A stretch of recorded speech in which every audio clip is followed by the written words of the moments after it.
A wise man once said that the world is like a grand household, and each of us plays the role of one of its many tools or furnishings.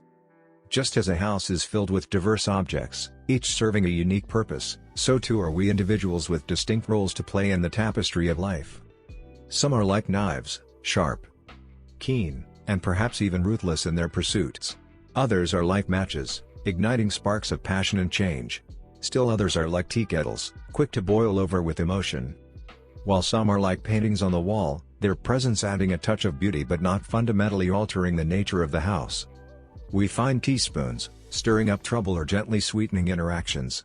There are radios, their voices filling the air with information or entertainment, and televisions, captivating us with their dramatic displays. Some are like pots, their contents varied yet always contained, while others are like sugar bowls, bringing sweetness and joy to those around them. Salt shakers add a dash of wit and humor, while buffets impress with their elegant facades, though beneath the veneer lies mere wood.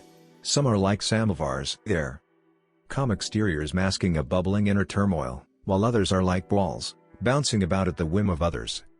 We encounter armchairs, inviting us to rest but offering no true support, and hats, worn and removed at will, their true intentions often hidden.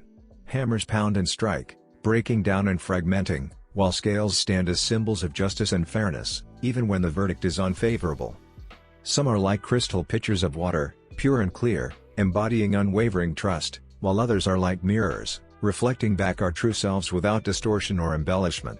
Umbrellas provide shelter from life's storms, while warm clothing offers solace in the face of adversity. And then there are those who are like candles, burning brightly and selflessly, illuminating the lives of others even as they diminish their own. Remember, dear friend, the role you play in this grand household is of your own choosing. Will you be a source of light, warmth, and support? Or will you succumb to the shadows, becoming a tool of destruction or indifference?